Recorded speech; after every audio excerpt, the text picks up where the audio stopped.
자, 이제 생애 진로 무지개에 들어갑니다. 이것은 역할에 대한 부분이에요. 역할, 생애 역할에 대한 부분인데 역할 현저성에 따른 진로 성숙을 강조한다. 그 자리 형광펜을 밑줄 쫙 그어주세요. 자, 첫 번째 키워드가 뭐예요? 역할의 현저성이라고 하는 것이 나왔고 그 다음에 두 번째 키워드가 뭐예요? 진로 성숙이라고 하는 것이 나왔습니다. 심리검사의 진로 성숙도 검사라는 게 있죠. 이게 이제 슈퍼의 영향을 받은 내용이라고 설명도 해드린 적이 있습니다. 이 진로 무지개의 이론은 뒤에까지 쭉 자세히 설명되어 있으니까 하나하나 보시죠. 첫 번째, 기억의 진로 성숙이 나와 있고 그 다음에 니은의 역할의 현저성이 나와 있어요. 이 슈퍼는 역할을 다 세분화했을 때 9가지로 구분했다고 합니다. 밑에 있는 그림은 9가지가 아니라 6가지로 제시가 되어 있는데 좀 더 세분화를 많이 해서 바로 이제 9가지로 이루어집니다.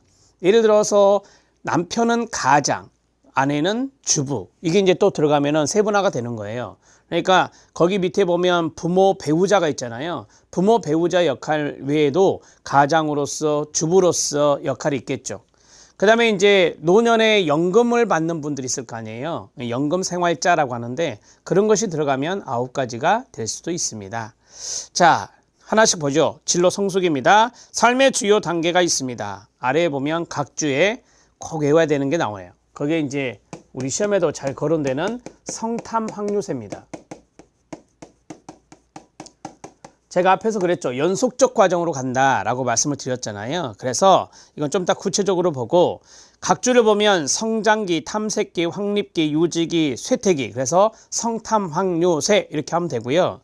자, 아동기.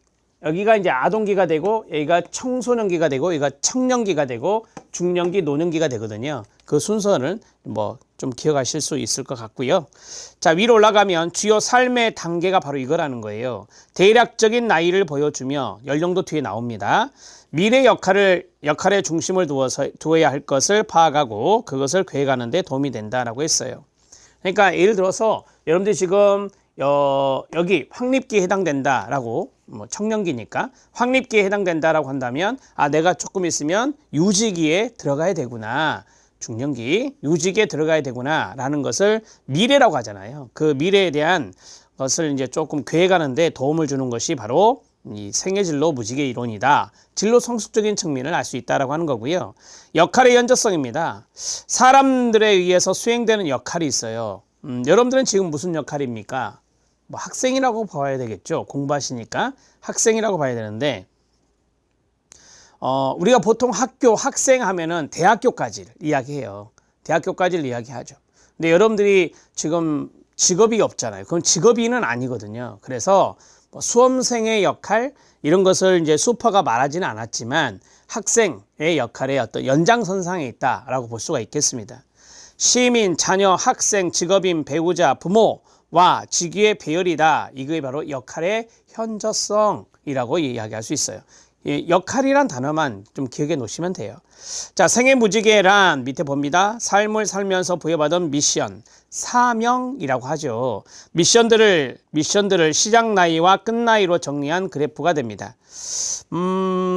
여러분들 그 밑에 그림에서 하얗게 된 부분이 있고 음영으로 색칠이 되어 있는 부분이 있어요. 거기에서는 음영으로 색칠되어 있는 부분들을 보시면 돼요. 자, 하나 해보죠.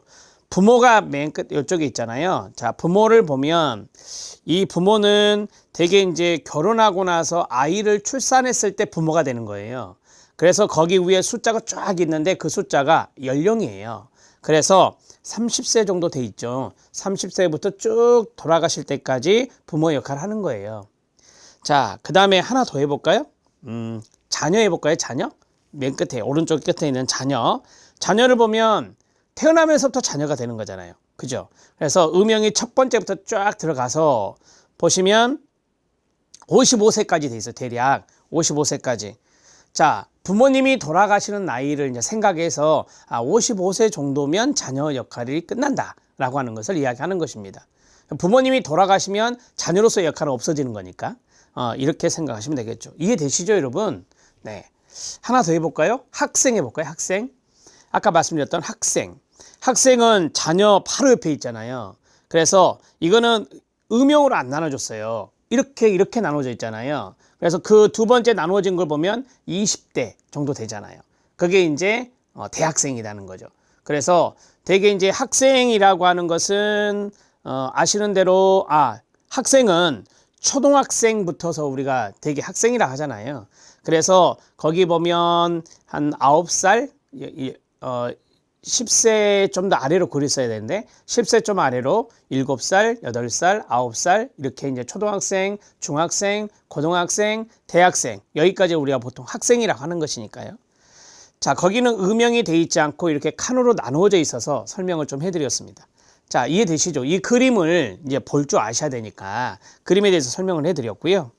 본인의 세부적인 비전 또는 미션을 수립하기에 앞서서 먼저 생애무직의 각 단계들의 시작 나이와 끝 나이를 작성해 보면 좋다. 이렇게 한번 권고를 한 거예요. 그러니까 여러분들도 한번 이거 그려보면 좋을 것 같아요. 사람마다 틀리죠.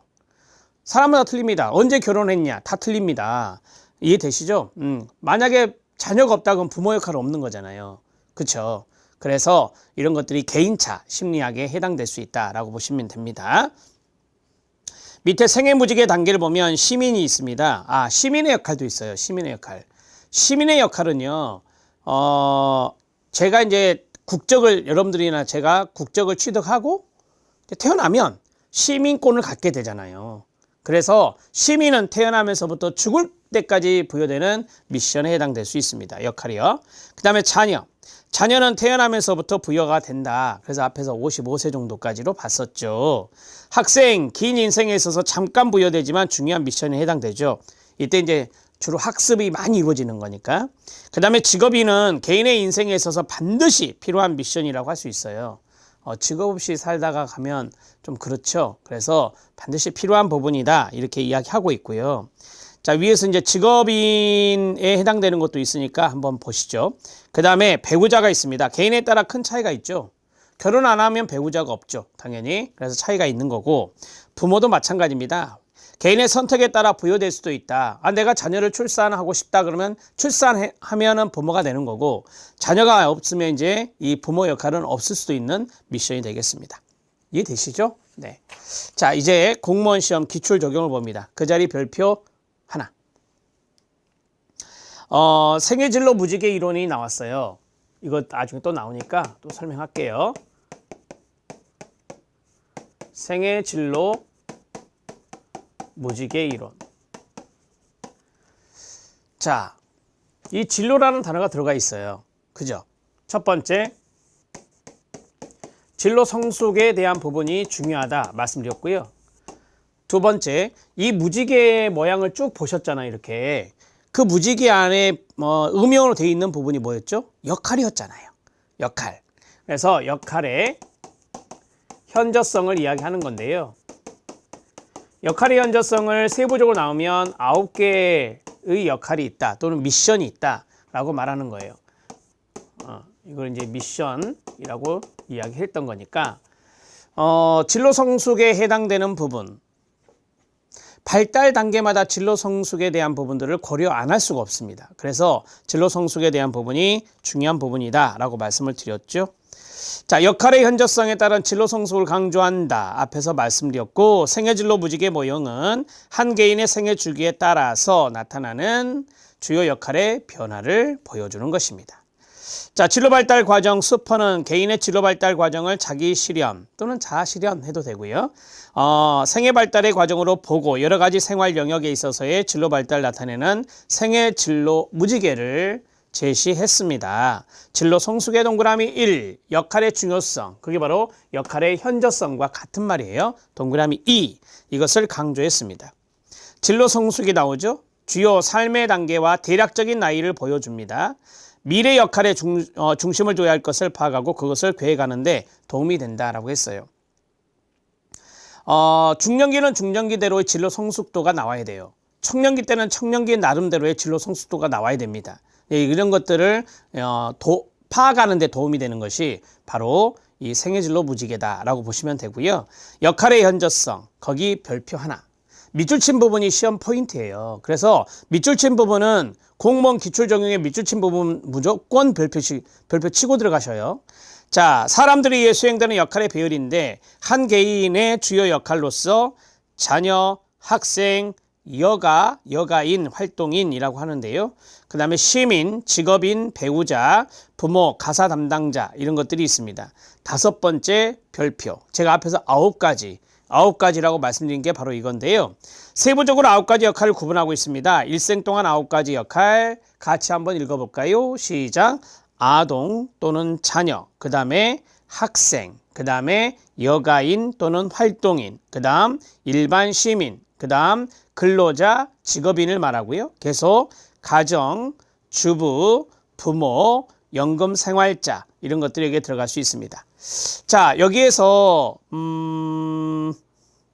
배우자가 어떤 역할일까요? 배우자가 없죠. 이 배우자가 밑에 있는 주부 정도로서 보면 될 것 같아요. 주부로 보면 될 것 같습니다. 그래서 연금 생활자는 이제 노년기 끝나고 나서 연금 받는 분들을 이야기하는 거죠. 뭐 퇴직연금을 생각해도 되고요. 자, 이런 역할을 수행한다고 보고 이러한 역할들이 상호작용하며 이전의 수행이 이후의 수행에 영향을 미치게 된다고 하였다라고 했습니다. 여기에 이제 9개의 역할이 있는데 사물이 아니니까 9가지라고 쓰죠. 9가지 역할이 있다라고 했는데 하나씩 좀 생각을 해보면 자녀로서의 역할이 있다. 같은 동의어도 좀 알아놓으실 필요가 있어요. 출제위원이 어떤 단어 쓸지 모르니까. 거기에 자녀는 아동이라고 돼 있어요. 아동의 역할. 그러면 자녀가 있으면 이제 부모로서의 역할도 있겠죠. 부모로서의 역할도 있을 것이다. 자, 그 다음에 부와 모잖아요. 그러면 남편은 가장의 역할을 하는 것이고 그 다음에 엄마는 주부로서의 역할을 할 것이다. 이 주부를 이제 배우자로 제가 앞에서 말씀을 드렸었잖아요. 배우자의 역할 여기에 들어갈 수 있고요. 자, 태어나면서부터 죽을 때까지 시민권을 갖는다라고 했어요. 시민으로서의 역할이 있고 그 다음에 여가인 활동인이라고 하는데요. 여가인, 활동인의 역할도 있습니다. 여가인, 활동인은 뭐 예를 하나 든다면 뭐 자원봉사 이런 것도 이게 들어갈 수 있잖아요. 살면서 자원봉사 하시는 분들 많잖아요. 자기의 여가를 잘 선용하면서 자원봉사를 하는 분들이 있어요. 나는 자원봉사를 대학생 때부터 지금까지 쭉 하고 있다. 그럼 대학생 때부터 쭉 지금까지 색칠을 하는 거죠. 이게 여가인, 활동인이 될 수 있습니다. 이해되셨죠? 그 다음에 연금생활자 말씀드렸어요. 자, 연금생활자는 대개 이제 연금을 받고 생활하는 분이니까 연금을 받기 전에는 직업인이었겠죠. 근로자. 그래서 근로자, 직업인으로서의 역할을 할 것이다. 이렇게 정리할 수 있습니다. 자, 한 가지 남은 것이 바로 이제 학생이죠. 학생으로서의 역할. 앞에서 말씀드렸던 그래서 하나, 둘, 셋, 넷, 다섯, 여섯, 일곱, 여덟, 9개. 이렇게 해서 9가지의 역할이 있다. 이거 외우려고 하지 마시고요. 그냥 좀 생각하면서 풀어내시면 돼요. 시험 문제는 주관식이 아니라 객관식이기 때문에 충분히 우리가 해낼 수 있거든요. 그래서 이렇게 이해 위주로 공부를 하시는 게 맞습니다. 자, 대주기와 소주기가 있습니다. 지금 이 이야기인데요. 그러니까 우리가 인생을 쭉 살아갈 때 성탐학류세의 과정을 거치는데 이 각각 안에 그러니까 성장기 안에도 성탐학류세가 있고 탐색기 안에도 성탐학류세가 있다는 거예요. 그 기간 동안에. 그래서 큰 것을 대주기. 거기 안에 있는 또 소순환 주기가 있거든요. 그게 소주기라 하는 거예요. 인생에서 진로 발달 과정은 전생에 걸쳐 이루어진다. 전생의 동그라미, 성장, 탐색, 이 정착을 확립이라 합니다. 그 다음에 유지, 쇠퇴 등의 대주기와 여기서 한번 꺼내야 되겠죠. 대주기의 동그라미 1. 각 단계마다 성장, 탐색, 확립, 유지, 쇠퇴로 구성된 소주기가 있다. 그림으로 연상이 되십니까? 쭉 대주기가 있으면 각각의 성탐학류세 이런 것들을 소주기를 한다. 이렇게 정리할 수 있습니다. 뭐 어렵게 생각하지 마시고 대주기와 소주기가 있다더라. 수포의 말에 의하면 이 정도만 기억하시면 됩니다. 자, 이제 말씀드렸던 성탐 확률세에 대해서 정리를 해볼 건데요. 자, 거기 보면 제가 동그라미를 쳐놨어요. 성탐 확률세라고 써드렸습니다. 그 연령을 조금 기억해 놓으셔야 돼요. 14세까지 보이십니까? 14세까지 밑줄, 24세까지 밑줄, 44세까지 밑줄, 그 다음에 64세까지 밑줄. 자, 그 다음에 65세 이후가 됩니다. 그러니까 좀 외우기 어렵진 않아요. 외우기 어려운 게 아니고 14, 24, 그 다음에 20 넘어가요. 44, 그 다음에 20 넘어가요. 64 이렇게 됩니다. 자, 간단히 쓰면 14, 24, 44, 64, 65 이후 이런 식으로 외우시면 돼요. 자, 이걸 좀 외워야 될 필요가 있는 게 뭐냐면 공무원 시험 기출 적용이 나와 있죠. 슈퍼의 진로 발달 과업해가지고 이건 또 5단계가 결정화, 구체화, 실행화, 안정화, 공고화 이렇게 이야기가 나왔어요. 최근에 이게 시험에 나온 거예요. 직업상담사 시험에도 이렇게 출제가 최근에 됐더라고요. 그래서 결, 구, 실, 안, 공 암기법이에요. 결, 구, 실, 안, 공 이거 하나 더 외우셔야 돼요. 결, 구, 실, 안, 공인데 나이를 한번 보세요. 14세부터 출발하고 있거든요. 그러면 봐보세요. 여기가 14세까지예요. 14세까지잖아요. 여기는 24세까지고 그러면 탐색기부터 들어간 거예요. 이게 탐색기부터. 그리고 나이를 보시면 17세까지 있고 이거는 외울 필요 없어요. 17세까지 있고 21세까지 있고 24세까지가 여기까지잖아요. 여기까지가 24세까지예요. 여기까지가. 그러면은 결구실 이 세 가지가 바로 탐색기가 되는 거예요. 요 세 가지가 탐색기가 된다. 이해되시죠? 자, 그 다음에 안정화하고 공고화가 있어요. 탐, 확이잖아요. 그러면 여기는 확립기부터 들어가는 거예요. 이렇게 확립기부터 들어가는 거죠. 그래서 이 안정화 시기는 확립기 끝날 때까지가 아니라 확립기 안에 들어있어요. 그 다음에 이 공은 확립기에서부터 저기 뒤에 쇠퇴기까지예요.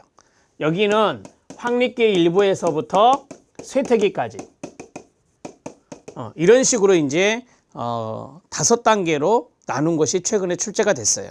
그래서 이 부분도 알아두셔야 된다는 것이죠. 자, 두 가지 이것도 나왔고 이것도 나왔으니까 성탐확률세 알아놓고 여기 결정하기, 구체화기, 실행화, 그 다음에 안정화, 공고화 다 화로 끝나요. 끝에가. 그래서 결구실안공, 결구실안공 또는 그렇게 외우지 마시고 탐색기가 3개니까 결구실안공, 결구실안공 이런 식으로 외우셔도 도움이 돼요. 결구실은 탐색 이런 식으로 정리하십시오. 자, 이제 큰 틀을 좀 잡아드렸거든요. 이제 하나씩 보겠습니다. 이번 시간에는 수퍼가 제일 중요합니다. 수퍼의 내용을 집중적으로 공부하셔야 된다는 것을 다시 강조하고요. 자, 성장기 출생에서 14세까지의 시기로서 욕구와 환상이 지배적이지만 점차 흥미와 능력을 중요하게 생각한다 라고 했습니다.